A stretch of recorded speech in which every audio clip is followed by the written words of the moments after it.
আসসালামু আলাইকুম। প্রিয় দর্শক, অন্য মঞ্চের আলোচনায় আপনাদের সকলকে আমন্ত্রণ জানাচ্ছি। শিরোনাম দিয়েছি ভারতের জাতীয় নিরাপত্তা এবং অপারেশন সিন্দুর। এখন প্রশ্ন করতে পারেন যে অপারেশন সিন্দুরের সাথে জাতীয় নিরাপত্তার কি সম্পর্ক, তাই না? আপনাদের এটা মনে হতে পারে, কিন্তু এটা কেন করেছি জানেন? সে ব্যাখ্যাটা আগে আপনাদের দিই। তার আগে আমরা দেখি ভারতের সাথে পাকিস্তানের কতবার যুদ্ধ হয়েছে, একটু জেনে নেই, তারপরে জাতীয় নিরাপত্তা, অপারেশন সিন্দুর এগুলো নিয়ে আপনাদের সাথে কথা বলবো। দেখি আমরা এ পর্যন্ত কতবার তাদের সাথে যুদ্ধ হয়েছে।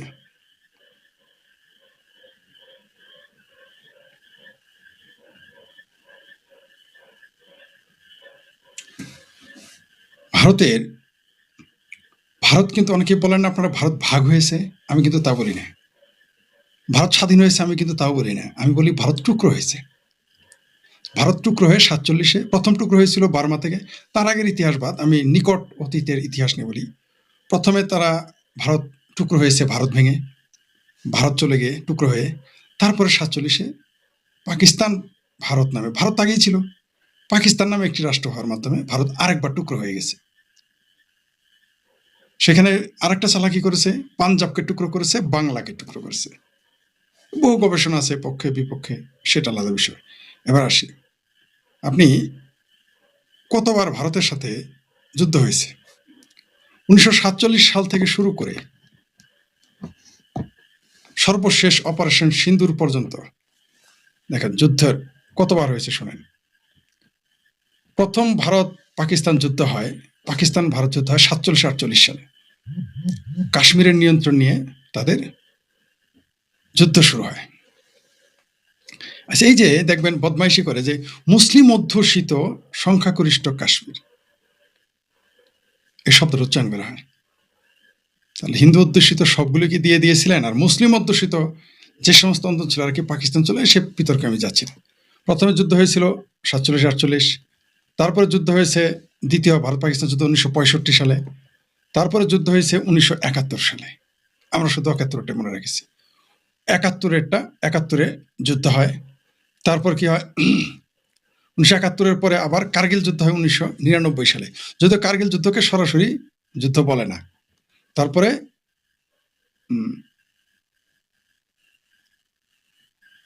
আরেকটা হয়েছিল 1984 সালেও একটা সংঘাত হয়েছিল। তারপর সেটা হলো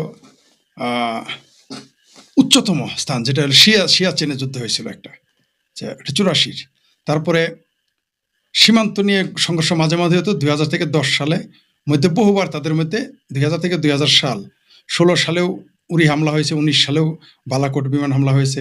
তারপরে 2001-2 অচল অবস্থা হয়। 2001 সালে ভারতের জাতীয় সংসদে হামলা করে পাকিস্তানি সন্ত্রাসীরা, ঠিক আছে, এবং উভয় দেশের সৈন্য সমাবেশ করে এবং মাসের পর মাস কূটনৈতিক চাল দেওয়া চল। তারপর 2019 সালে পুলওয়ামা বালাকোট সংকট, 40 জন ভারতীয় সেনা তখন নিহত হয়, মারাত্মক। তারপর আবার কি ঘটে, পেহেলগাঁও হামলা 22 এপ্রিলে, এই ঘটনাটা ঘটে 2025-এ। সেখানে 26 জন নিহত হয়, 26 জন হিন্দু, যাদেরকে কাপড় খুলে দেখা হয়েছে তারা হিন্দু না মুসলমান। এই হামলার জেরে ভারত ও পাকিস্তান পাল্টাপাল্টি পদক্ষেপ নেয়। পানি চুক্তি, পানি বন্টন চুক্তি, ব্যবসা, আকাশ প্রভৃতি বিষয় স্থগিত করা হয়। পাল্টা হামলার অভিযোগ করে পাল্টা হামলা হয়, ইত্যাদি ইত্যাদি, দুই পক্ষে দাবি করেছে। তারপর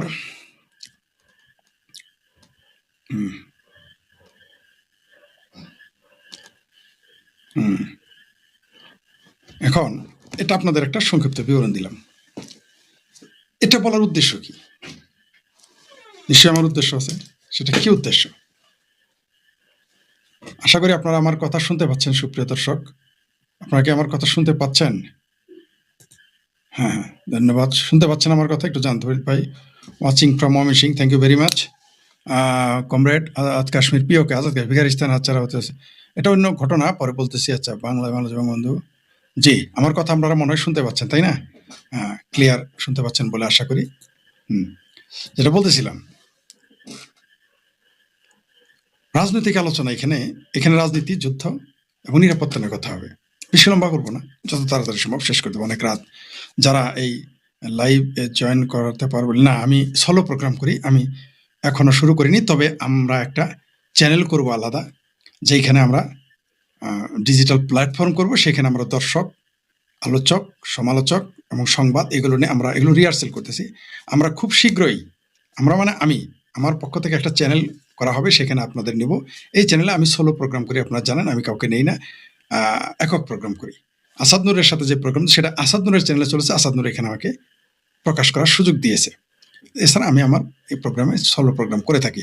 খুব শীঘ্রই প্রিয় দর্শক, যারা আমার সাথে লাইভে যুক্ত হতে চান, তাদের নাম পরিচয় আগে দিতে হবে, তাদের ফেসবুক আইডি থাকলে ফেসবুক আইডি দিতে হবে, তাদের রাজনৈতিক পরিচয় পুরো বায়োডাটা আমাকে দিতে হবে। যাদের চিনি তাদের বিষয়ে, যাদের চিনি না তাদের পুরো বায়োডাটা দিতে হবে। তাদের ইউটিউব চ্যানেল থাকলে ইউটিউব চ্যানেল লিঙ্ক দিতে হবে, তাদের ফেসবুক আইডি থাকলে ফেসবুক, আর যদি কারো ফেসবুক এবং ইউটিউব চ্যানেল না থাকে, তারপরেও তিনি কেউ আলোচনায় আসতে চান, আমরা তাকে নিব। আমরা খুব শীঘ্রই আমরা টোটালি একটা স্টুডিও রুম করে আমরা 24 আওয়ার্স টিভি চ্যানেলের মতোই আমরা কাজ করব। খুব শীঘ্রই সেই ঘোষণা আসতেছে, এবং আমরা আমাদের দর্শকদের সহযোগিতাই করব, কারণ এগুলো তো জানেনই এক্সপেন্সিভ, এডিটর রাখতে হবে, সেগুলো কথা হচ্ছে, কারণ আমাদের যে এক্সপেন্ডিচার আমার একার পক্ষে সম্ভব না।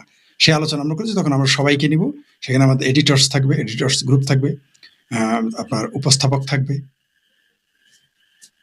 তাদের আমাদের স্যালারি দিতে হবে, বিভিন্ন প্রোগ্রাম, সেটা আপনাদের পরে জানাবো।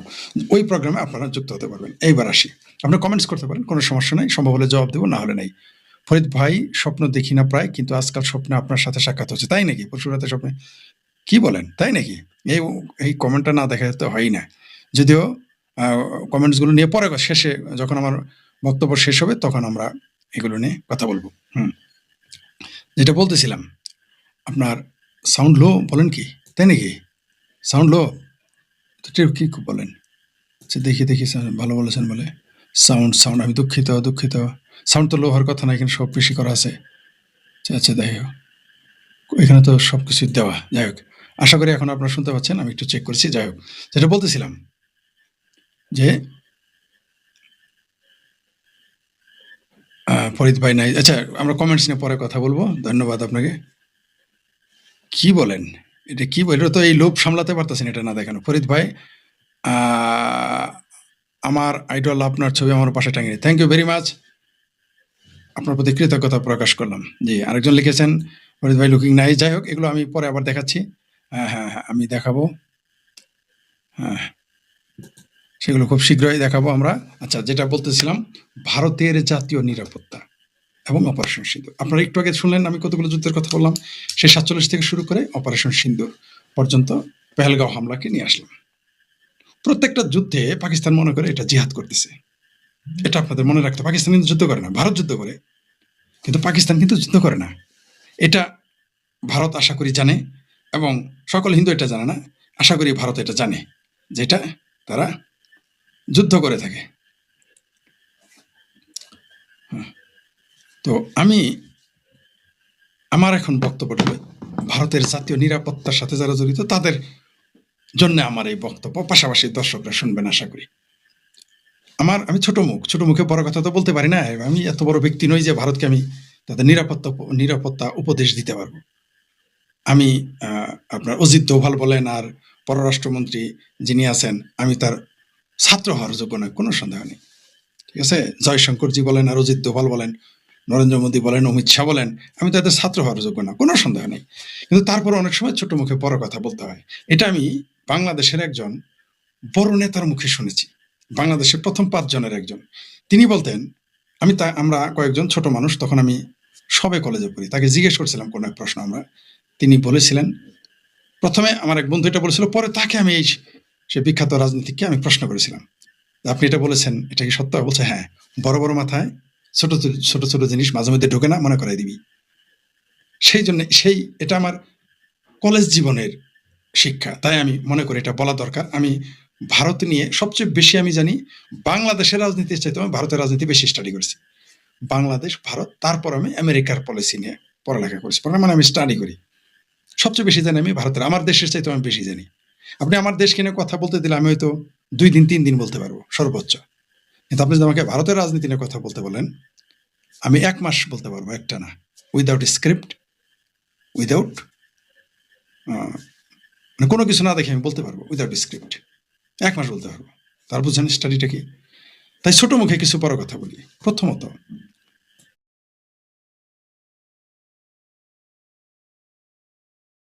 দুঃখিত, প্রথমত আপনি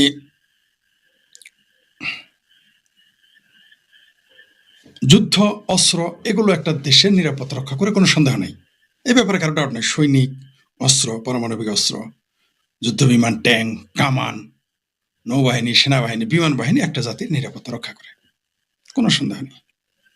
কিন্তু গেরিলা ফাইটে কিন্তু অনেক সময় এগুলো কাজ করে না। যারা যুদ্ধ বিশেষজ্ঞ তারা কিন্তু ভয় পায়, সামনাসামনি যুদ্ধকে ভয় পায় না। আমি সেনাবাহিনীর অনেক লোকের সাথে কথা বলেছি, তারা মুখোমুখি যুদ্ধতে ভয় পায় না। তারা জানে মারা যাবে, কারণ যুদ্ধ মানেই তো মৃত্যু, কিন্তু তারা ভয় পায় না, কারণ জানে যে তার কাছে অস্ত্র, তার প্রতিপক্ষের কাছে অস্ত্র, যে যুদ্ধে কৌশলী সে জিতে। কিন্তু তারা ভয় পায় গেরিলা যুদ্ধকে। তার মানে বোঝা গেল যে কখনো কখনো অস্ত্র সবসময় কার্যকরী নয়। তাহলে তো আফগানিস্তান থেকে সোভিয়েত ইউনিয়নকে চলে যেতে হতো না, আমেরিকাকে চলে যেতে হতো না, কারণ তারা টোটালি গেরিলা ফাইট করেছে। এমনকি আমাদের বাংলাদেশে 71 সালে প্রশিক্ষিত একটি বাহিনীর বিরুদ্ধে যুদ্ধ করে কখনো জেতা সম্ভব ছিল না, গেরিলা বাহিনীর কারণে তারা হেরে গেছে। আপনারা জানেন যে চিটাগাং দখল করতে অনেক সময় লেগেছে। 71 সালের 16 ডিসেম্বরে কিন্তু স্বাধীন হয় নাই। ওটা স্বাধীন করতে অনেক সময় লেগেছে। শুধু তাই না, ভারতীয় বাহিনী নয়, নেপালের গোর্খা বাহিনী নামানো হয়েছিল। আপনাদের একটা তথ্য দিই, আমাদের বাংলাদেশে যেমন ইসরায়েলের অবদান রয়েছে মুক্তিযুদ্ধে, আমাদের বাংলাদেশের মুক্তিযুদ্ধে যেমন ভারতের অবদান রয়েছে, ভারতীয়দের অবদান রয়েছে, তেমনি নেপালের গোর্খাদের কিন্তু আমাদের মুক্তিযুদ্ধে অবদান রয়েছে। জানেন কি, আমাদের বাংলাদেশে গোর্খারা কিন্তু মারা গেছে, আমাদের যুদ্ধে শহীদ হয়েছে। আমরা কিন্তু এদের কথা স্বীকার করি না। রাশিয়ার কথা বলি, ইসরায়েলের কথা আমরা স্বীকার করি না, নেপালের কথা আমরা জানি না। নেপালের গোর্খা, অর্থাৎ গোর্খা যারা, নেপালি বলতে আমি গোর্খাদের বলছি, যারা গোর্খা মানেই তো নেপালি।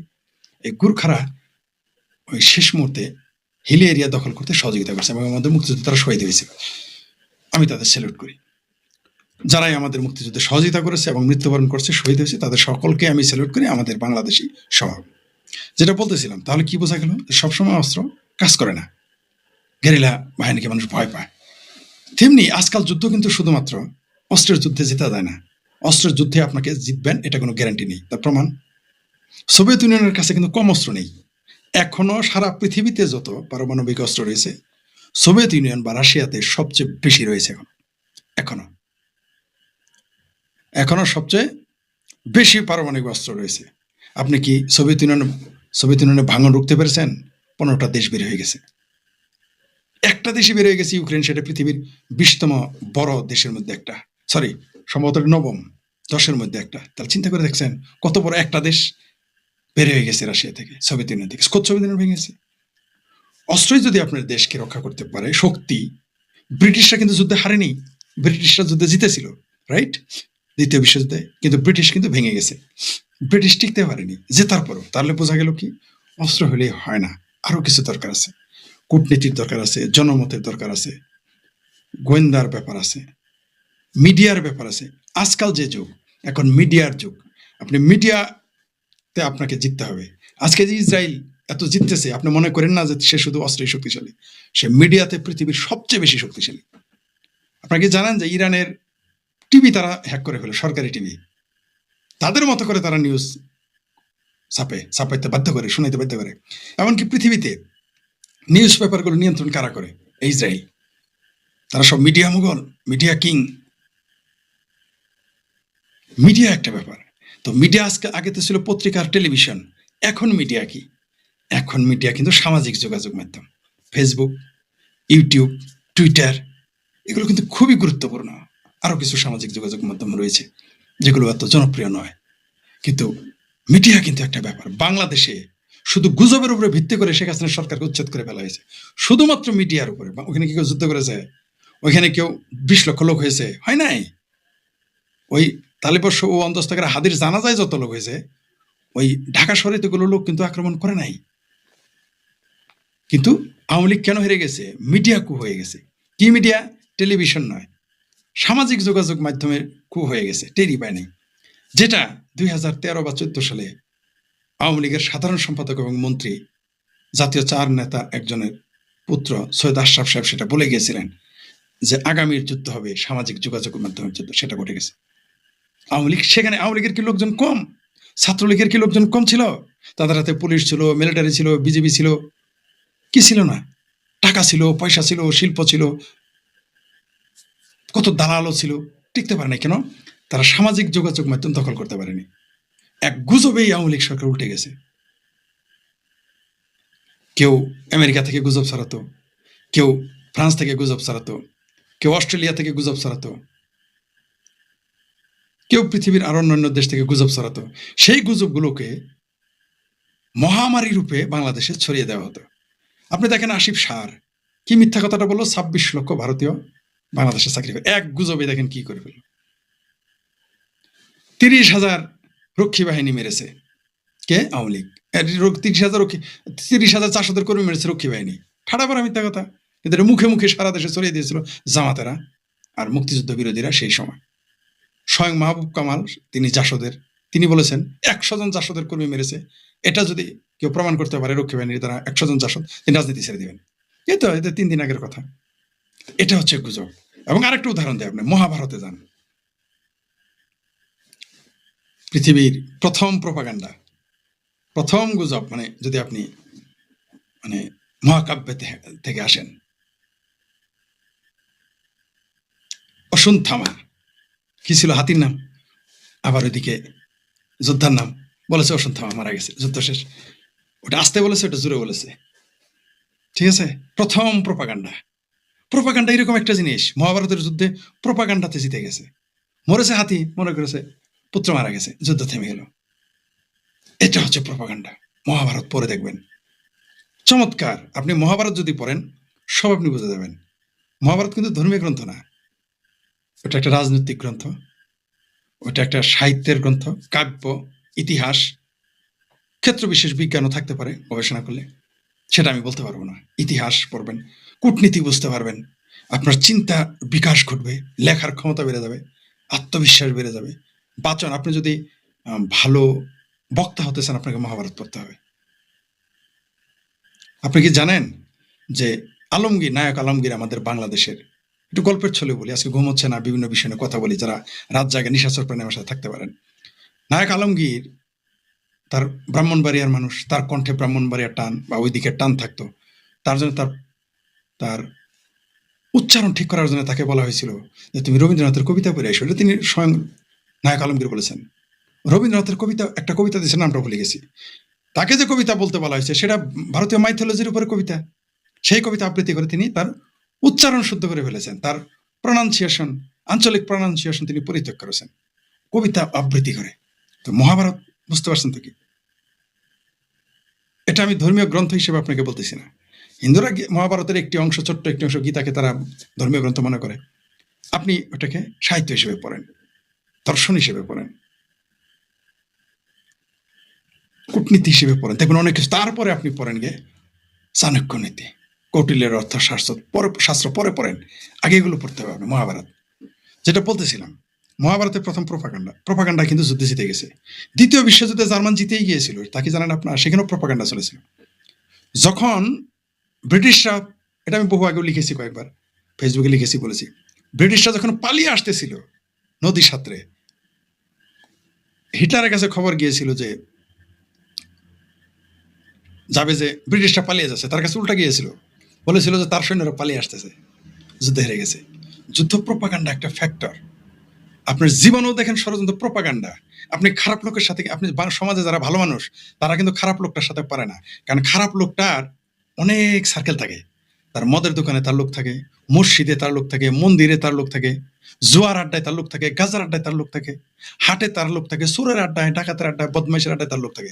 একজন ভালো মানুষ তো এত জায়গায় যায় না, সে মসজিদে যেতে পারে, মন্দিরে যেতে পারে, একটু দোকানে বসলো, তার সার্কেল কম, প্রোপাগান্ডা সে কম চালায়। এই জন্য যারা ভালো লোক তারা হারে, কারণ সে প্রোপাগান্ডা জিততে পারে না। আশা করি আমি কোন দিকে যাচ্ছি আপনারা বুঝতে পারছেন। প্রোপাগান্ডা একটা ব্যাপার। প্রোপাগান্ডা মানে প্রচার, সেটা ভালো মন্দ যেদিকে হতে পারে। আপনি বিয়েতে দেখেন না, বিয়ে ভেঙে যায় কিভাবে? প্রোপাগান্ডার কারণে। যার সার্কেল ভালো, আপনি সমাজে খেয়াল করেন, যার সার্কেলটা ভালো তার বিয়েটা ভালো জায়গায় হয়। বিশ্বাস হয় না আপনার? আমি অনেক বগাইটা দেখেছি, যারা রিক্সালা মেয়ে বিয়ে দিবে না, তাকে গিয়ে সমাজের প্রতিষ্ঠিত ব্যক্তি মেয়ে বিয়ে দিছে শুধু প্রোপাগান্ডার জোরে। আমার সমাজেই আছে। আবার যে লোকটা ভালো যোগ্য, তার প্রপাগান্ডা নাই, তার সার্কেল ছোট, তার বিয়ে হয় না, হবে না, ভালো হবে না, বিপদে পড়বে।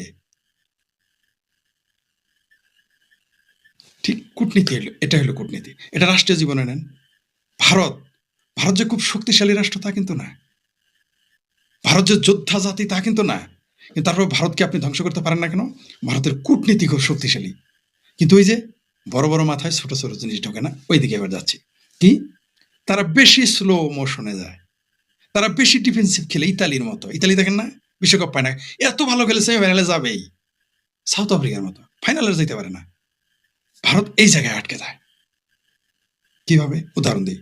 25,000 কোটি টাকা অপারেশন সিন্দুরে খরচ হয়েছে কয়েকদিনে। কত কোটি টাকা, কত কোটি রুপি? 25,000 কোটি রুপি। কয়জন মানুষ সেদিন মারা গিয়েছিল পেহেলগাম হামলায়? 26 জন বা 25 জন, এক্সাক্ট ফিগার আমার মনে নেই, হয় 25 নয় 26। কেউ বলতে হলে ঠিক করে দেবেন প্লিজ, কারেকশন করে দিন।